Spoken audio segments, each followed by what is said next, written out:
ശബരിമല സ്വർണ്ണമോഷണ കേസിൽ ശബരിമല തന്ത്രിമാരുടെ മൊഴി SIT രേഖപ്പെടുത്തി.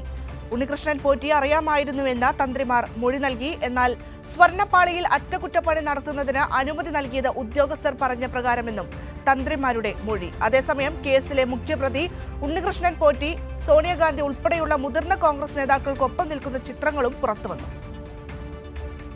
2019 ശബരിമലയിൽ സ്വർണ്ണമോഷണം നടക്കുന്ന സമയത്ത് ചുമതലയിലുണ്ടായിരുന്ന എല്ലാവരിൽ നിന്നും വിവരം ശേഖരിക്കാൻ പ്രത്യേക അന്വേഷണ സംഘം തീരുമാനിച്ചിരുന്നു. അതിന്റെ അടിസ്ഥാനത്തിലാണ് ശബരിമലയിലെ അന്നത്തെ തന്ത്രിമാരുടെ മൊഴി പ്രത്യേക അന്വേഷണ സംഘം രേഖപ്പെടുത്തിയത്. കേസിലെ മുഖ്യപ്രതിയായ ഉണ്ണികൃഷ്ണൻ പോറ്റിയെ അറിയാമെന്ന് തന്ത്രിമാർ മൊഴി നൽകി. അതേസമയം ശബരിമലയിലെ ദ്വാരപാലക ശില്പങ്ങളിലെ സ്വർണ്ണപ്പാളികളുടെ അറ്റകുറ്റപ്പണിക്ക് അനുമതി നൽകിയത് ഉദ്യോഗസ്ഥർ പറഞ്ഞത് പ്രകാരമാണെന്നും തന്ത്രിമാർ മൊഴി നൽകിയിട്ടുണ്ട്. ദൈവഹിതം നോക്കി അനുമതി നൽകുക എന്നത് മാത്രമാണ് തന്ത്രിമാരുടെ ചുമതലയെന്നും പ്രത്യേക അന്വേഷണ സംഘത്തിന് മുന്നിൽ തന്ത്രിമാർ തിരുവനന്തപുരത്തെ SIT ഓഫീസിൽ എത്തി നൽകിയ മൊഴിയിൽ പറയുന്നു. അതേസമയം അന്നത്തെ ദേവസ്വം ബോർഡുകൾക്കോ അല്ലെങ്കിൽ ദേവസ്വം ബോർഡ് പ്രസിഡന്റുമാർക്കോ എതിരായി തന്ത്രിമാരുടെ മൊഴിയില്ല എന്നതും ഏറെ പ്രസക്തമാണ്. ഇതിനിടയിലാണ് കേസിലെ മുഖ്യപ്രതിയായ ഉണ്ണികൃഷ്ണൻ പോറ്റി കൂടുതൽ മുതിർന്ന കോൺഗ്രസ് നേതാക്കൾക്കൊപ്പം നിൽക്കുന്ന ചിത്രങ്ങൾ പുറത്തുവന്നത്.